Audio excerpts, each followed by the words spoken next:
సైకోడైనమిక్స్ of the హెల్త్లో భాగంగా ఈరోజు మనం హిర్సుటిజం అనేటువంటి ఒక హార్మోనల్ ఇంబ్యాలెన్స్ గురించి మాట్లాడుకుందాం.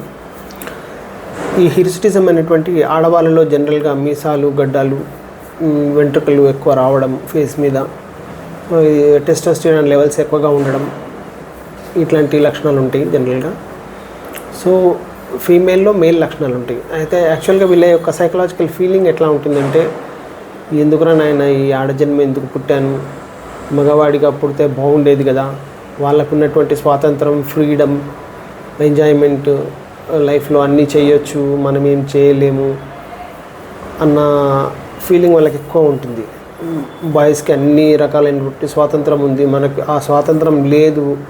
సో ఆ ఫ్రీడమ్ అనేది మనం ఎంజాయ్ చేయలేకపోతున్నాము అన్నటువంటి ఫీలింగ్ వాళ్ళకి ఎక్కువ, ఏ ఉమెన్స్కి అయితే ఎక్కువ ఉంటుందో అట్లాంటి వాళ్ళకి హిర్సుటిజం వచ్చే అవకాశం ఎక్కువగా ఉంటుంది.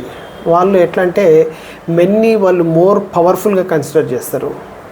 వాళ్ళకు నెగిటివ్ థాట్స్ ఉంటాయి. ఒక ఉమెన్గా, ఒక స్త్రీగా తన మీద తనకు కానీ, స్త్రీ జాతి మీద తనకు నెగిటివ్ ఆలోచనలు ఉంటాయి. సో ఈ హెయిర్ అనేది లిప్స్ మీద రావడము, ఈ చిన్న ఏరియాలో రావడము, ఇటు సైడ్కి గడ్డం మాదిరిగా రావడము, ఇట్లాంటివన్నీ జనరల్గా దీంట్లో లక్షణాలు ఉంటాయి. సో జనరల్గా వీరి ప్రవర్తన కూడా వాళ్ళకు ఉన్నటువంటి ఆ కోరిక వల్ల వాళ్ళు మగవాళ్ళుగా వాళ్ళ బిహేవియర్ కూడా మగవాళ్ళ బిహేవియర్ లాగా ఉంటుంది. వాళ్ళకు ఉన్నటువంటి మగవాళ్ళ మీద ఈర్ష్య ఉంటుంది, కొద్దిగా ఈర్ష్య భావం ఉండడం వల్ల ఒకటి. ముఖ్యంగా ఇట్లాంటి జనరల్గా సాధారణంగా జరిగేటువంటి ఒకే అమ్మాయి భార్యాభర్తలకు ఒకే అమ్మాయి ఉండి తనే అబ్బాయిలాగా ప్రతి ఒక్క విషయం తనే చూసుకోవడము, ఇంకా తన చుట్టుపక్కల ఉన్నటువంటి బాయ్స్ తోటి కంపేర్ చేసినప్పుడు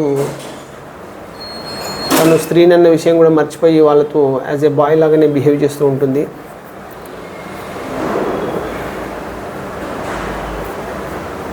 సో ఇట్లాంటి వాళ్ళకి జనరల్గా ఈ హిర్సుటిజం వచ్చే అవకాశం ఉంటుంది.